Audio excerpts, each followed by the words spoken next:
I'm Alvina Ling, And I'm Grace Lynn. and we're book friends. Forever!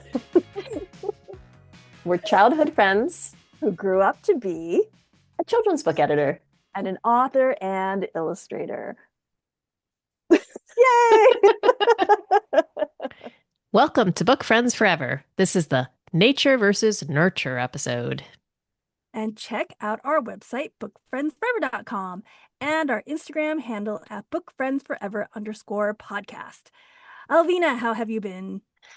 Oh, I don't know. I feel very tired. I think because we've had kind of a chaotic house for the past week. So after we recorded, actually, while we were recording last week, Stephen came back with our niece and nephew, Quinn and Balin, who are 12, and they are going to stay with us for the month of July.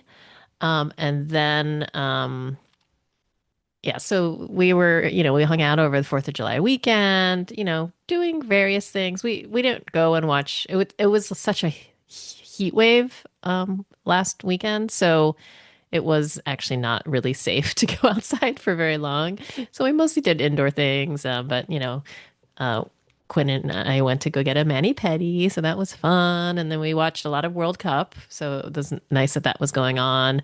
We watched the fireworks and the show and all that. And then Alex, Zinn, and Gray came on Monday night. So they were having adventures. They walked over the Brooklyn Bridge. They went to the Mercer Labs. They, went to Times Square, and then we all met up for dinner. And then last night we went to see Stranger Things, the musical, Oh, nice. which was incredible. I don't know. I didn't know what to expect. I honestly hadn't read anything about it. I knew it was a Uh-huh. play and not a musical, and I knew it was a prequel, and that's about all I knew. So I kind of knew that I didn't necessarily have to have watched the show. So I've only seen the first season and a half, and then I watched some Mhm. of the finale with one of our nephews. So I kind of had an idea, but it was such an incredible production. I mean, it was the stage craft, the acting, the story. It was scary. I mean, it definitely was scary, but I found in a really fun way, and they had such great special effects. Anyway, it was a spectacle. And then Good. we found out they actually spent a lot of money on it, which shows. And I thought I mean, it was Netflix put it on because they did the show Oh, too. Um, uh-huh. but I feel like they didn't have to make it so good, and it probably still would have made Uh-huh. money. So I'm just like glad. But then it is pretty much an advertisement for the TV show too. That's true, So but I still. think, they made it an investment, and I think it paid off. So Yeah. I definitely recommend it. I mean, it's pretty long. I think it's like 2 hours and 45 minutes, and it has an intermission. Really? That is really long. Yeah, so we almost didn't go because it was a Tuesday night.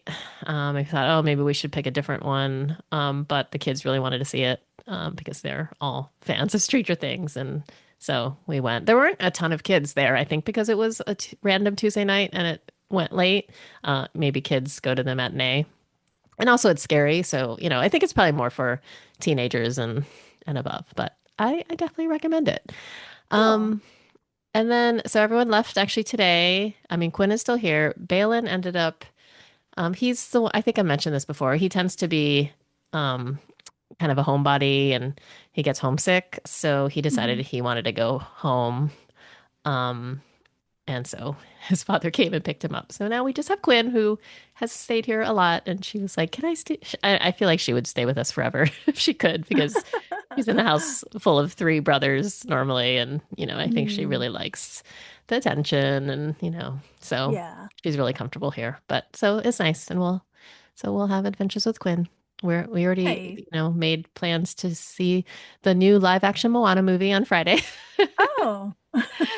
And we got MWNBA tickets, and we're gonna go to Coney Island probably on Saturday, and doing all the things. So that'll be fun. Nice. I want to come to New York too because they have the Moomin Oh yeah, show at the Botanical Garden, and they also have the Ed Young show there. So like I yes, really want to go. It's just trying to find the right the right time. time. They're out the right weekend. Yeah. Well, let me know. We're here. We're Yeah, basically yeah. here all the way till October. In October, I'm gonna go to Oh, California for maybe a week or two. because I'm doing a conference and I'll see family. So anyway, so I feel, I don't know, I've been working like half days here and there. So I kind of feel like I haven't like fully re-entered work. Like I've, Uh-huh. but so, I mean, I have, but it's just been Uh-huh. a little, I don't know, just not full throttle. So anyway, I feel a little bit out of sorts. So that's me. But how have you been? I think you've been buckling Yeah, it's funny because down. I'm also out of sorts, but Yeah. for the opposite reason, right? Like I'm really like out of it because I'm writing and I'm like but I'm happy to say it's going pretty well. Like I'm like really into it, but when you're really into it, like it's really hard for me to like switch back into like real Yeah. life. I'm just like Yeah. like it's kind of like I'm in a daze when I'm like Hmm. not in the writing. So that's been so that's why you're like, what are we going to talk about for our podcast? I'm like, I don't know. I have no thoughts. But but Hazel last week during the heat wave, she had no camps. And so we did a couple of things, just a couple of things with her at home because we didn't want to go anywhere. Usually we would try to like go like, strawberry picking and all these things like that. But it was so hot last week, Yeah. so It was we stayed unbearable. home and we which now that I think about it, does not seem like a good idea either. But we baked zucchini bread and we baked In the AC. yeah. And we bake these sunflower seed cookies. Oh my gosh, they're so good. We baked them Ooh. like 3 times. And they're Ooh. like so easy. It's just ground up sunflower seeds, maple syrup, and vanilla extract pretty much. And it's like and then you get some melted chocolate. You like and then you cook those and then you put some melted chocolate on top and let it harden. And they're like kind of like thumbprint cookies, but with chocolate. Ooh, I send mean, but me the sunflower seeds. recipe. They're Do you so, ground the so sunflower good. seeds Yes, yourself? you have to ground the sunflower seeds in a food processor. So Oh, you okay. grind it so it's like A it's paste almost like almost? yeah, like not a paste, but more like a flour almost. Okay. But it's so good, and like we made those like 3 times. Okay. So, um, and then when it finally on the coolest day, we went to go to the Emily Dickinson house. Um, which we've been meaning to go for a long, long time. Like we Hmm. were joking, we've only been here 14 years, like, and we've been meaning and meaning to go. Finally, we went and we did the whole tour. And it was really interesting. Alex and I have gone to go see Orchard House, which is Louisa May Alcott's house. And we also went to see the Mount, which is Edith Wharton's house. And so for us, it was fascinating to see these homes of these very famous women authors and how different they were. Like, Hmm. and I realized like Louisa May Alcott was really like this soldier. Like she was so kind of tough. And she was like, she was writing and she would to make money and to basically like support her family. And then you had like Edith Wharton, who was like this aristocrat who like had breakfast in bed and threw the pages off her bed when she was done writing it and made the servants pick it up, and then you had Emily Dickinson, who was just like she was just the way I described her was like she's like a flower. She was just like so she was so protect she it wasn't Hmm. that she was super uber rich, but like she was just so reclusive and so like she just didn't she was like almost like afraid of people, like and so she had her family kind of protect her so she could write. She was like a which is Hmm. why she didn't really publish at all when she Hmm. was alive. I mean, Yeah. so it's just a Wow. really interesting way of like realizing how How these different women authors, artists can yeah. be. And Hmm. and to me, I was like, oh, that's fascinating thinking about that in terms of like the writers and illustrators I know now. And I was like, I kind of the author I want to be is like the sophisticated Edith Wharton, but I think I'm more like Louisa May Alcott. Yeah. So, I but mean, I don't think that's a bad, it's not a bad thing. I'm glad you and just don't like throw your pages. but what a life. It just sounds so like fascinating. Anyway, Yeah. so and then Hazel, this week Hazel has pottery. She actually she's not a camp.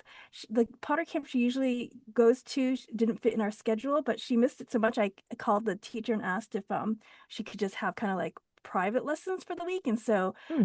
but the teacher remembered her so much. It's like, oh, and she's so we figured something out. So Hazel's kind of doing like a private camp there. So it's really nice. Okay, And that's she's cool. loving it. Um, so that is Yay. what I'm doing. So, and while she's gone, I get to just like focus on the writing, which is great. I'm like at 23,000 words. I think I'm about half. I think the rate, I think it's I'm about halfway through. So I think Okay, it's going to that's be great. about a 45, 50,000. Like, We can get I it think the first down draft will if be we want. 50,000 and then we'll be able to cut it down. Yeah, that sounds good.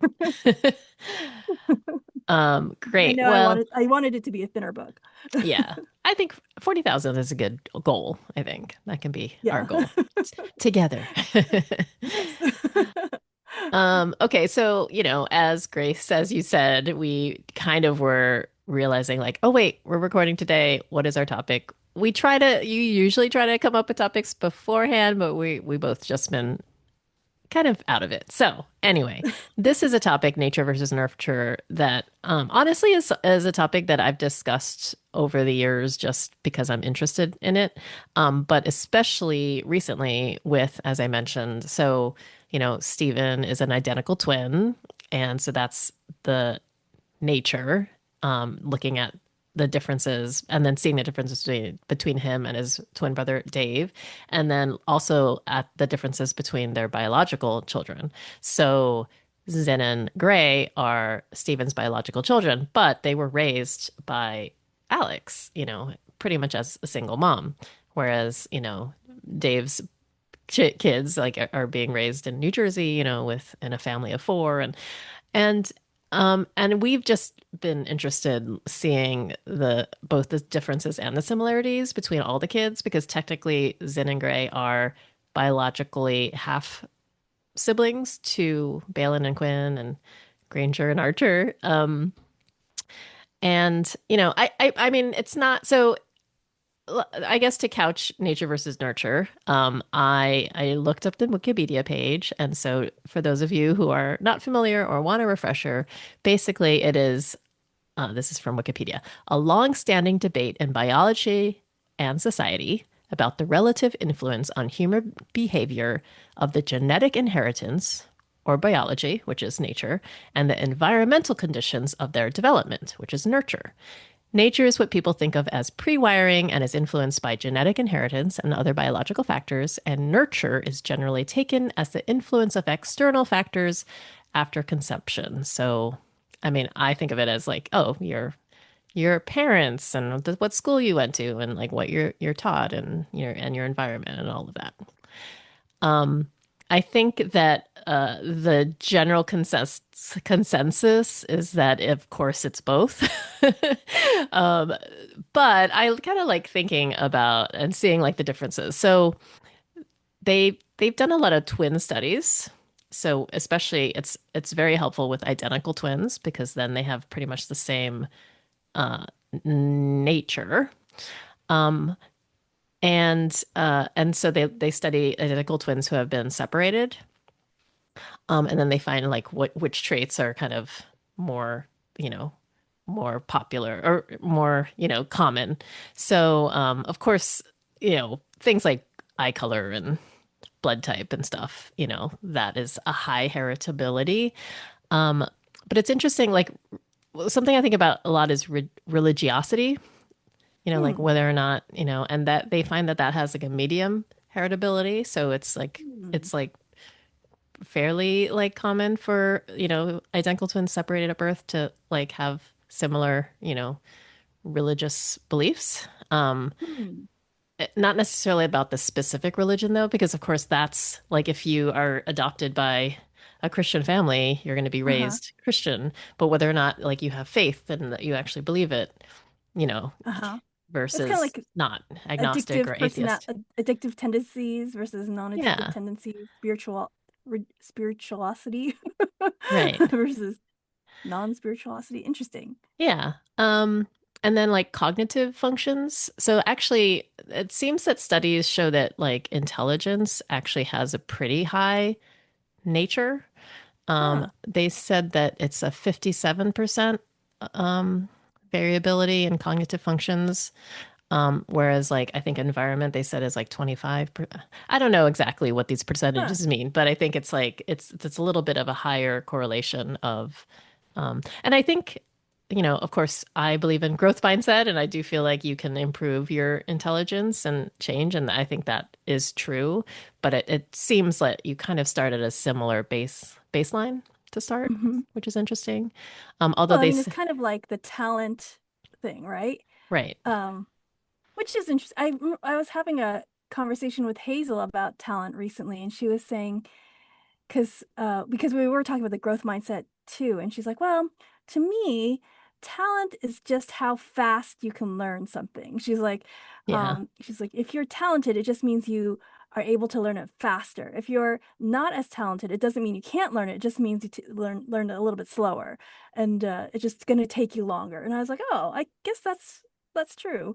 And Yeah, then I was that like, but makes there are some sense. things that'll take me forever to learn. But Right, and also like it probably depends on if how much you like it or want to learn something. yeah. Um, No, and then we were talking about, did you ever read the book The Last Unicorn? yes, a lot, but not And since I was a kid. Although that's one I want uh to reread.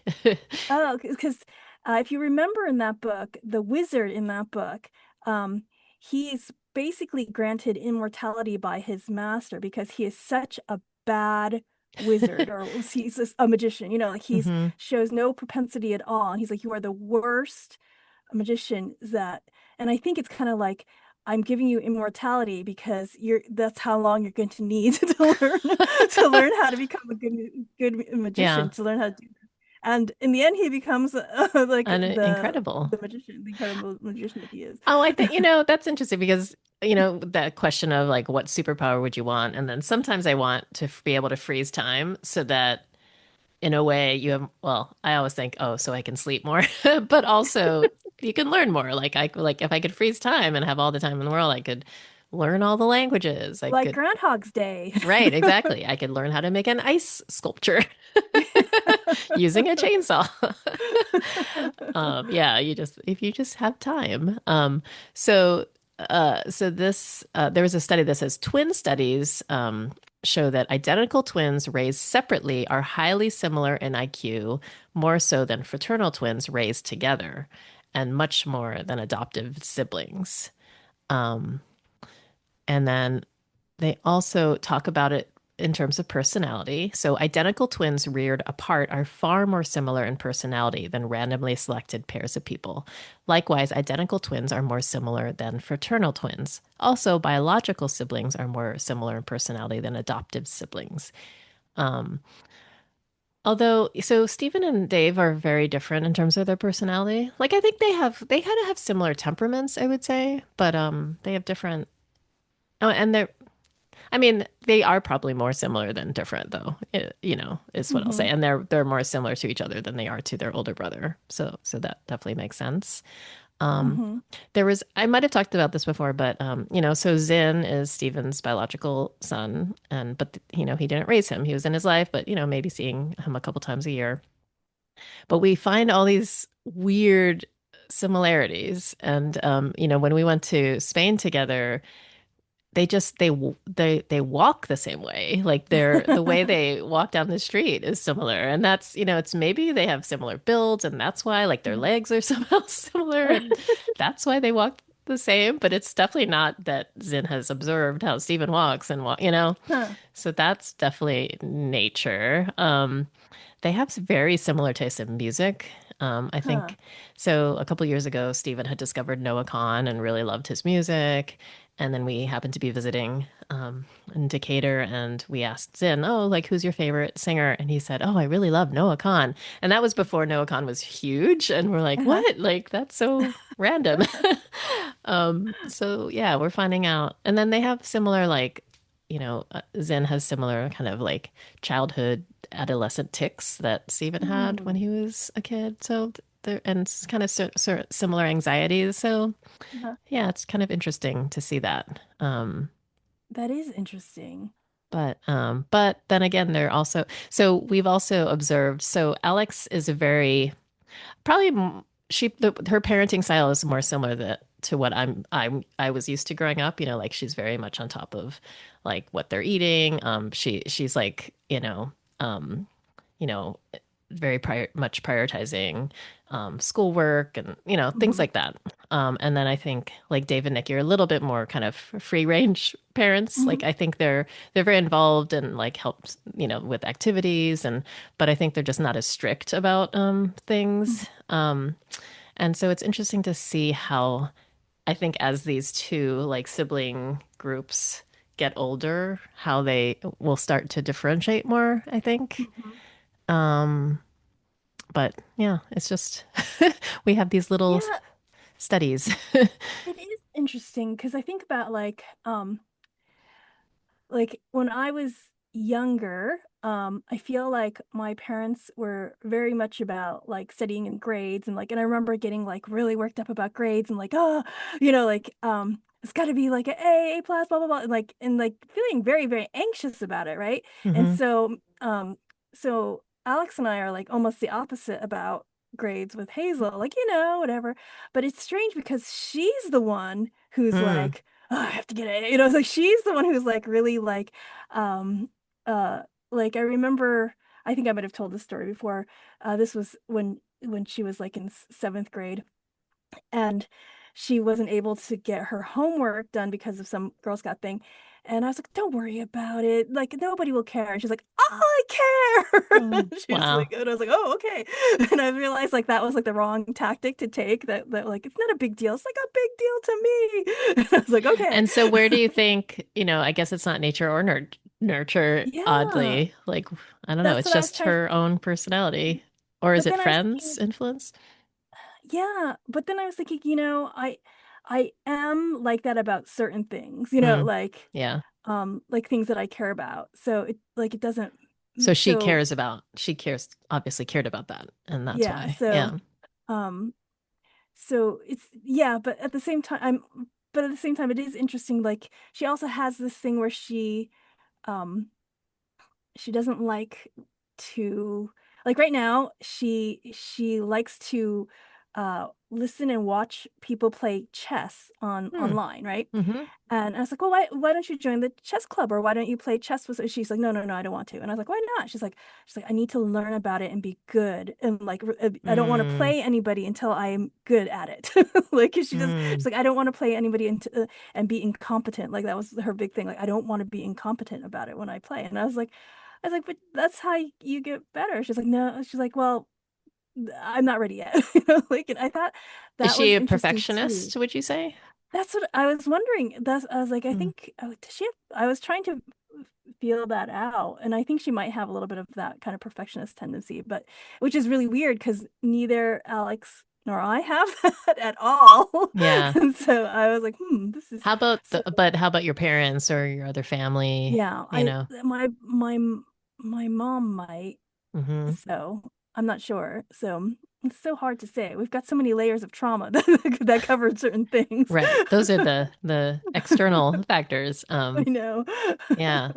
I do. Yeah. It's interesting that I mean, I think we all like you have older sister, younger sister. I have older brother, younger brother, and we're as siblings, we're so different. So it's Yeah. um but then maybe similar mannerisms. It's fun because I definitely see my own mannerisms in my brothers and my parents, and I Hmm. see like my father talks the same way my older brother does, and Oh, interesting. um, yeah, it's funny how that happens with mannerisms.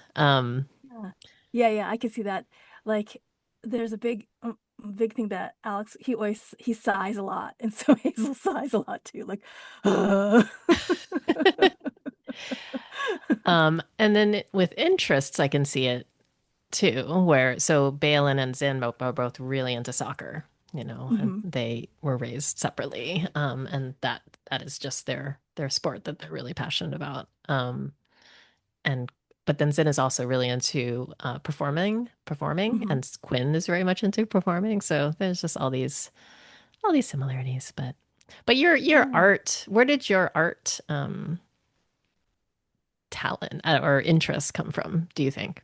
Well, my grandmother was always into Chinese painting. Oh, my Mm, grandmother was a super perfectionist. So maybe mm, that's where it comes from. So it's kind of like I got the art interest without the perfectionism from her. mm. Although, do you feel like you were more of a perfectionist when you were younger? Like you were, I don't know, it seemed like you were, but, or maybe you're just more I think grade I was more oriented. anxious. I was Anxious. definitely much Okay. more anxious. I don't know, perfectionism in terms of, I always have a hard time defining perfectionism, right? Hmm. Because like it wasn't perfectionism, or maybe that's what perfectionism is, right? Like just trying to do for trying to get everything exactly correct for approval. Um, Mm, s- but maybe my approval was that I was searching for was much more tangible. So it was easier to let go of. Whereas maybe other perfectionists, who they're trying to get approval from is just like so nebulous, like mm. that it keeps them going. I don't know. That's all I can. I don't. I should probably read up or listen to something about it before I spout more about perfectionism that I know nothing Right. about. And we keep on saying we want to, actually, that's a topic idea we've had, but neither of us are perfectionists. So we feel like we need to have a Yeah. perfectionist guest. Yes. But I do know my grandmother was very much a perfectionist. Hmm. Um, Yeah. so Well, maybe that's where she gets it from. yeah.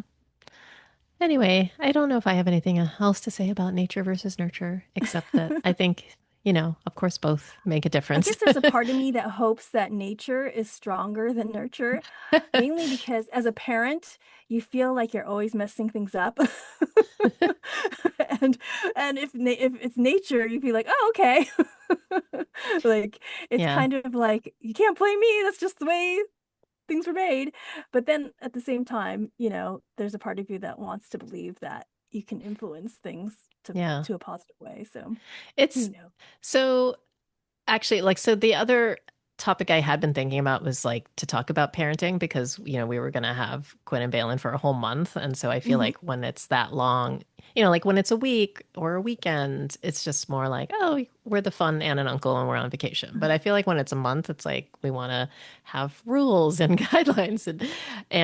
So Steve and I have been talking a lot about parenting styles. And, his upbringing was very, very free range, even more so than the typical Gen X of where Hmm. the latchkey kids or whatever, like, but he definitely didn't have a lot of rules at all. And so I think his tendency is to not try to, to implement a lot of rules. And Hmm. mine is the opposite. I'm like, no, like, I don't know. But I also don't want to give these children like trigger alert, like food issues, like I maybe got from my mom, but like I want it, like they have to finish eating their food before, or they can't have dessert, or they have Hmm. to eat protein, and Uh-huh. vegetables, like I feel like I have those type of tendencies of like wanting, and also with sleep, like having good sleep hygiene and not having phones, at bedtime, all of Hmm. those things I want to like implement with them, but, yeah, so we've just different parenting styles. But then I do wonder, like what, like is a month, like what, does it, will it actually make a difference? And then I think we've kind of settled on, our role is just to give them different experiences and, Yeah. and good memories and we'll see. It's interesting. I was at the gym this morning, and these people, some of the people there were talking about their kids at camp, and one fellow was saying, "Yeah, I've sent my kid to like summer camp, overnight sleepaway camp since she was 8 years old." And I was like, "Oh, that seems early to me. Like Hazel Yeah. goes to sleepaway camp now, but she's 14, like." And he's like, "No, no, it's so important." He's like, it's like detox for them because they go to these camps and they can't have phones. And then it's like, like 2 months and they've got and the way these camps work, it's like they're super fun, but like lights out at like this time, like it's like regimented. So he's like, it's perfect. And they have a great time and I feel good about it. And I was like, oh, I hadn't thought about it that way. And he's like, and they come back so happy. And I was like, oh, that is a good point. So I don't know. It's an interesting thing. Yeah. Zin Maybe and the food Gray. you could let go of a little bit, but I do think the idea of the phones is a kind of a probably a good one to. Yeah. So it's like Zin and Gray have very, very strict. screen time, and Uh-huh. and Quinn Balin do not. Like I think during the school year they have limits, but their mom was like, "Oh, it's summer, so I'm taking off the Uh-huh. limits." And then Steve and I were like, "Oh, actually, can you put them back on because we want them to not use their phones at night." Um, but Zin was like getting on Balin's case about like scrolling and being on his phone too much, and Oh, but uh-huh. um yeah, I mean, well, we'll see. It's hard. It's hard. Yeah. Yeah. Because the phone is a real, I mean, I think that's something that we're all We're wrestling all with. struggling with. I mean, Yeah. I'm definitely As addicted adults to and a the next certain point. generation, I worry about that and that's got Yeah. nothing, and that's definitely nurture of some kind. Like Yes. I don't know. That's well, they're saying that the phones are changing our brain chemistry, so that's nurture affecting nature. So, Yeah. Um, but I think what I am trying to do, of course, is to help them become readers and read more. oh yeah. So actually, the other morning, all four kids read for about half an hour, and that was great. Oh, And nice. then when I saw Balin for dinner, he said, "Can I tell you about the book?" And they like told me Oh, like all about the book because this is a summer. So we helped the kids pick their summer reading book, and uh-huh. then I got the books for them. So Balin's reading Magnus Chase, the Rick Riordan. Oh, Um, great. yeah, which I had never read, and so he told me all about the plot, and it sounded really great. And Oh, I'm like, that's oh, I should awesome. read. And he said, I really, really didn't want to read, but then I got really into the book. I was like, yes, that's Hmm. good. I mean, he is a reader, and he does Yeah, read, and he picked that one because he likes Percy yeah. Jackson. And I said, oh, it's the same author. So, and then Quinn is reading Ella Enchanted, so that's fun. Oh, But oh. actually, oh, go on. No, I was just to say Gail Carson Levine has a new book coming out called The Unusuals. Oh, okay. So, We should check that out. yeah. Well, but the other fun thing is, so Quinn is still she still likes to be read, before bed, which Mhm. is great, and I'm happy to do that, of course. And I was looking at books, and Lisa Yee's Last Chance. Oh, with What is it Maisie called? Chen's Last Last Chance, or Last Chance, Maisie Chen and Last Chance. Maisie Chen's Last Chance, I think. Maisie Chen's Last Chance. Anyway, that was on, so she picked that of the books that were on that shelf. And I Uh-huh. actually haven't read it, and I keep meaning to read it, but Quinn was It's excited for me to good. read it. So we've been Yeah. reading it, and I think we're on like chapter 15, and she's Uh-huh. into it. And so that's fun. So that one we're reading at night, and then she's reading Ella Enchanted on her own. Yeah. Aw. I So feel like Lisa can write. I feel like Lisa is really good at writing things that are appealing to a contemporary audience. Like that's I really envy her for being able to do that. Like I just remember when I read her because I blurbed that book, and I remember she wrote this line like he pivoted like LeBron James. And I was like, oh, I would never have written that line ever, ever, ever, ever, ever, yeah. ever. Well, And like that is something that would never have even occurred to me. and then So there's a scene early on where the Maisie drops her cell phone into the well, and so the next day Quinn was like, I need to find out what happens with the phone," and like she related to that, like losing a phone, yeah. and then like having to Mhm. like pay for it or tell the parents and being like nervous about telling your parents, Yeah, yeah, yeah. that. So that was So it's fun. all those like, yeah, I think it's really good. Good for she's a really great writer for contemporary audiences, which is a gift, I think. So, Yeah. But yeah, so anyway, I feel like that's the small nurture thing is just keep giving them books and encouraging them to read. Um, all right, so switching gears for our fortune cookie segment, which is our fun little smaller bonus segment. We just thought we'd talk about the silliest thing we've seen online recently that has made us laugh. Speaking of being online. Anyway, I great. know that after we've had this tirade about like we shouldn't be online that much, but oh well. It The can reason bring us why, joy. yes, the reason why I thought of this is because you know, when I take a break from writing, I usually do Wordle or I do connections now because now I'm completely addicted to both of those.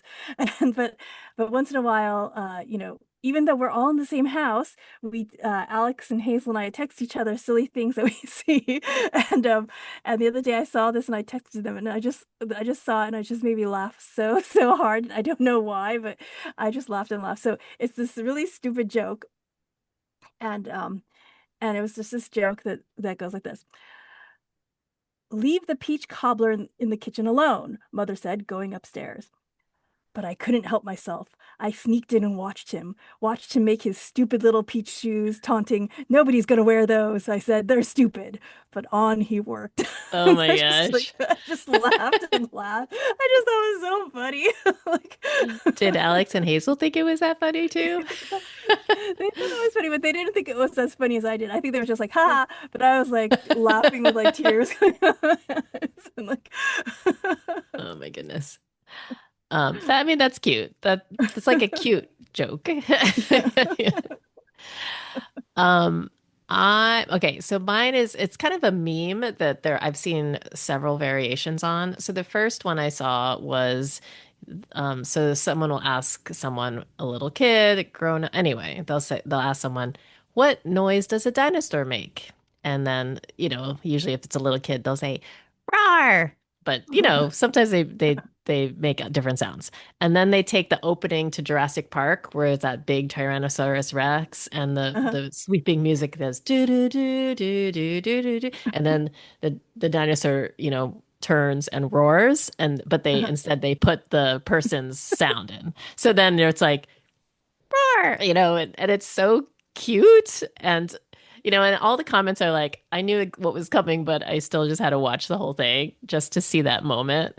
So I've seen one where they'd say, actually booksellers did it, and they said, "What sound does if you when you rifle through a book, what sound does it make?" And then they like go, or whatever it is, and then they Uh-huh. pair that with the actual like thing. And then, Aw, of that's course, it cute. was the 4th of July recently, and they asked people, what sound does a firework make? And they go, and then they pair that with the actual fireworks.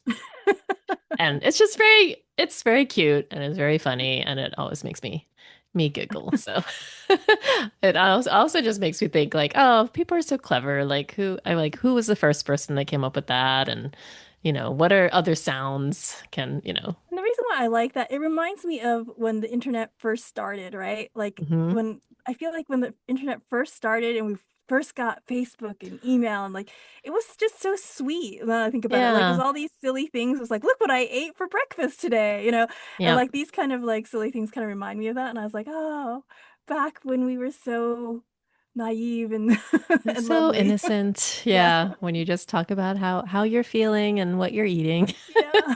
taking a picture of your coffee mug. Yeah. Be like, I and look at still the do weather that today. sometimes. I know. Yeah. Ah, Anyway. well. All right. So now we'll end as we always do with what we're grateful for. Grace, what are you grateful for? Well, I'm super grateful that the weather is cooler this week. Holy smokes. Last week we were dying. It was so hot. Yeah. Um, so that's good. I'm grateful that I'm really grateful the writing's coming along. This doesn't always do that. hmm So, while it's doing that, I shall be grateful and enjoy it and knock on wood and hope that I can get all the way through and without too many no depressing slog in the middle. I'm hit the middle right now, so and it doesn't seem like I've hit the slog yet. So I'm hoping that maybe I will avert the slog altogether. That Nice. would be a miracle. We'll see.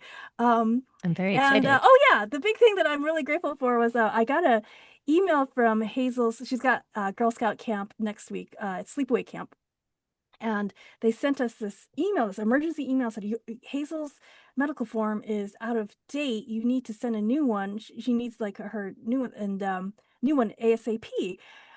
And we're like, or she can't come to camp. And I was like, oh my gosh, we have to get her a new physical like right away, like this week, like in a week. And I'm like, who can we get to give her a physical? What if I can't get her in? And I was like working like 100 miles per hour trying to figure out what to do.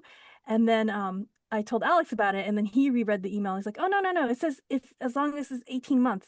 And he's like, her old one will work." And then he checked. He's like, "Oh, we just sent them the wrong form beforehand." Oh, okay. And we can the form we have will still work. And so he sent it, and everything was set. Because we Phew. sent the one like from 2 years ago instead of this one. But it was just like this like adrenaline rush of like, oh my gosh, I have to go into high gear and figure out how to bring Hazel to a doctor in this week to get a medical form, to like, oh no, just hit click. So yes. So I'm grateful for That's that. nice when that I'm starting happens. to realize that maybe happiness is really just relief. Sure. I think But definitely relief is a form of happiness, but I don't know if I would I say. don't know. I kind of think maybe it is, or maybe the best happiness is relief. I don't know. Anyway, how about you? Well, actually, I guess yes, I think maybe the best happiness is relief because, like, for example, like when you have to pee really badly and you can't go for some reason, and then you finally are able to go, that is such a good feeling. Yeah, well, and then like, well, happiness being like, it's because when you dread bad news, or like when you get good news, like, when you get good news when Hmm. you're dreading something bad, it's like, it's that like happiness. Like when you get good news out of the blue, you're happy, but it's not the same as if when you're dreading something bad and you get Good like good news, news. Yeah. it's almost like Yeah. Well, I guess you're it's the happy. highs and lows, right? That's Yeah. like the lows make the Yeah, because highs you go from higher, low to high versus right? As just like opposed to mid to like, high. Yeah. yeah, that's true. It's a new, it's a new, you should get that on a shirt. Relief. Wait, what did you say exactly? Happiness is really just relief. Yes. Maybe that isn't, won't sell. Maybe I gotta tweak that Yes, word we in a need to bit. tweak that. Anyway, how about you?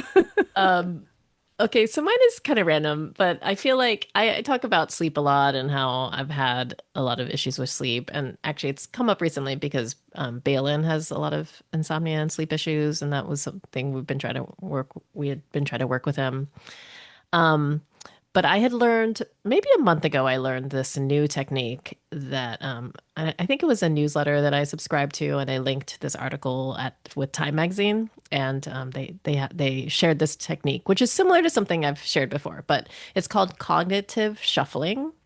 And so I think when I've talked about it in the past, what I've done is like you just keep thinking of random words and picturing random words in your head, but this technique is a little more specific. So they say to pick a long word.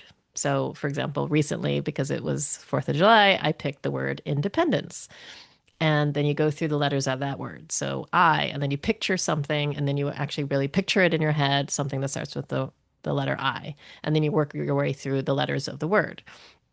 And they say that like ideally you'll actually eventually fall asleep before you even finish the word, which is actually what I've found to be the case. Although sometimes I don't, and then you pick another word and you keep doing it. And I've never had to pick more than two words, and generally I fall asleep. So far it just seems to really work, and I think it's because my form of insomnia is because my mind is I'm ruminating, or my mind is working too much so that it won't settle, and so this has really settled. But I think that combined with imagining the objects, because for me I find that like as I'm falling asleep, it's almost like you start to dream as you're falling asleep. I don't know if that's the case with you, but like if I start seeing images in my head, then I kind of know that I'm heading towards sleep time. So I feel like those two things combined has really helped me fall like not fall back asleep, So I've been taking the mornings. I've been working half days, and usually for me, my problem is I wake up really early and I can't fall back asleep. So a couple times I've been waking up at my normal, like I go to bed at midnight because we are, out doing stuff, and then I wake up at like 6:45. I'm like, oh no, that's not enough sleep. And then I do this technique, and I was able to fall back asleep until 8 or 9, and I wake up and I just feel so good. So anyway, just passing that tip on for anyone who also struggles from that kind of insomnia. And I am really grateful for cognitive shuffling. Huh, interesting. Okay, I'll have to try it next time I have a problem. Yeah. I know you don't generally have trouble sleeping. But Not yet. okay, But knock on wood. who knows? All right, and that was the Nature versus Nurture episode. Thanks for joining us, and thanks to Alex at Pacey Work Studio for editing this podcast. Please rate and review us on Apple Podcasts and tell a friend about it. And tag us on social media using the hashtag BookFriendsForever, or send us a message via Instagram at BookFriendsForever_podcast, or via our website, BookFriendsForever.com. And please join our Patreon. The link is in the show notes. I'm Alvina Ling, and you can find me at Alvina Ling on Instagram, Blue Sky, and Threads. And I'm Grace Lynn, and you can find me at Pacey Lynn on Instagram and Threads, and author Grace Lynn on Facebook. Have a great week. And don't forget to read. Bye! Bye!